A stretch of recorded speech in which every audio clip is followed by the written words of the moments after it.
After a long day of boredom, slow lessons, and many small distractions, the ringing of the school bell came as a relief to the many students of Rapier Academy.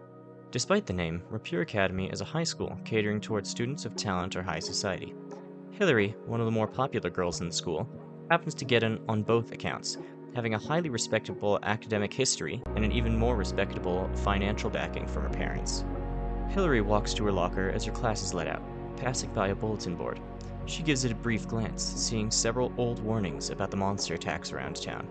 For an issue that would seem so disturbing, the only advice the poster seems to offer is travel in groups and memorize the number of the local guards and the police. She sighs, rolling her eyes at the bland warnings, and opens her locker. While her grades are fine, Hillary's real intelligence lies in other aspects of her life. Bringing out a few books to take home, she pulls out her phone to go over the route she planned for today's walk home with her boyfriend Chad.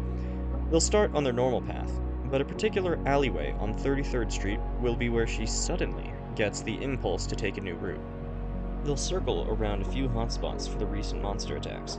Surely, at least one will have a monster lurking around. They'll run away, Chad will make his bold and heroic stand, and she'll fawn over him to make him even more madly in love with her. Not only that, she'll get a chance to see if he's as strong as he thinks he is. The cherry on top? She'll finally get to see what these monsters the news has been on about recently actually look like. Photographs are one thing, but seeing the real deal with her own eyes? Well, it's an exciting prospect. Simultaneously, across the school grounds, Chad races from his last class towards Hillary's locker. He rounds the corner and clicks his stopwatch. 95 seconds! Not bad for his 8th time doing it, especially since this is almost as long as the 400-meter dash. People also get in his way a lot when he's in the hallways.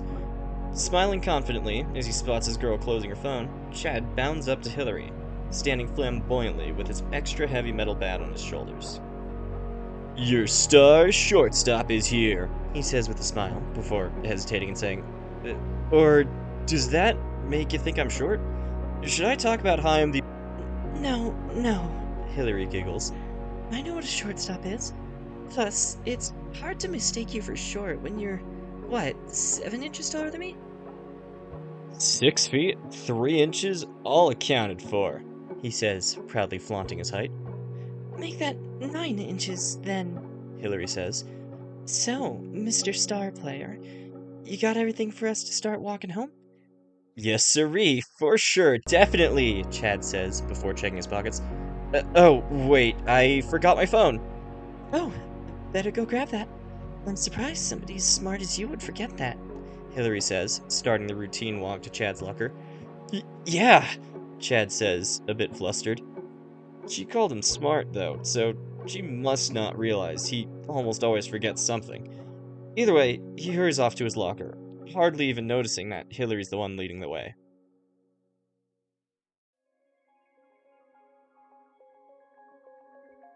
After retrieving Chad's phone, the pair of them leave the school and head in the direction they always go. Chad smiles as he feels the breeze hit his chest and make his unbuttoned shirt flap in the wind. He feels the warm sunlight on his face, the freedom of being outside, and the reassurance of his trusty bat in his hands. Getting out of school is always nice, but for some reason, today feels like an especially unique day. Well, Hillary says, noticing Chad's particularly happy expression. Something on your mind? Nothing much. Just that today's such a nice day. I can practically see it now. Being up to bat, bases loaded, sun shining in my eyes. All the factors loaded against me as I stare down that pitcher. All the pressure on us to win the game. Hillary smiles as she keeps walking, listening intently to Chad's dream baseball moment. Every day, it's either stealing home plate from second or hitting a home run when the game is on the line. She especially enjoys as he waxes on for a bit longer than he should about how Hillary looks in a cheerleader's outfit. Never in need of reassurance about her looks when Chad describes her radiant figure and cascading falls of blonde locks. She knew he would make good use of that personalized dictionary she slipped him in secret. She had loaded it with all sorts of words he could use to describe her. The two of them walk through the city, the streets bustling with both foot and road traffic as the noises all combine together into one chaotic mess of urban white noise. Countless conversations, the occasional honk, the rumbling of engines, all mixing together and tied up by the constant droning of innumerable footsteps. Chad and Hillary walked among one sidewalk's worth of chaos, Hillary not letting any of the noise drown out her favorite athlete's monologue about his moment to end all moments. She lets him wax poetic about these things until they finally reach the point that Hillary had planned to impulsively take this new route. Hey, Chad? She says, interrupting his story. He looks at her, a bit surprised, but not at all annoyed. What is it, Hillary? I think I want to take a new route home.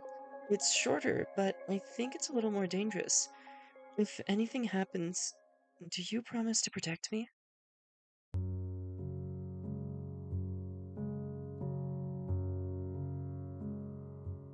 Of course! Chad smiles and branches his bat like a sword, swinging it in front of him with ease. I'll protect you no matter what. Your star shortstop is. Wait, I already said that one. He furrows his brow as he tries to think of something else he could call himself. Star batter? Best knuckleball?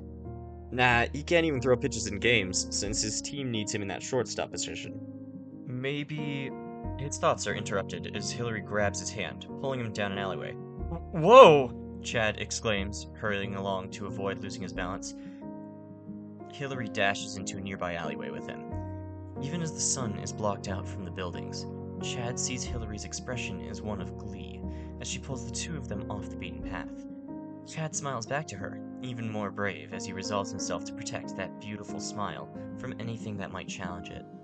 He steps out of the alleyway and back into the sunlight, but his smile falters for just a moment as he sees this alternate route. There are far fewer pedestrians, each one hurrying along to get home as quickly and safely as possible. No cacophony of cars, only the occasional bike or truck speeding through in that same hasty fashion as the pedestrians.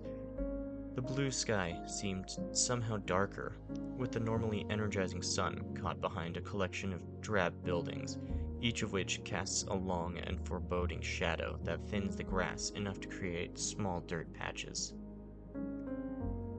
Despite his misgivings, Chad's smile only fades for that single moment before he sets his eyes back on his purpose for being here.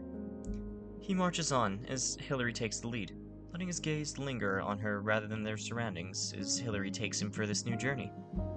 Unknown to the two of them, this journey would stick with them for the rest of their lives, the only sign of what's to come being a faint, nearby skittering.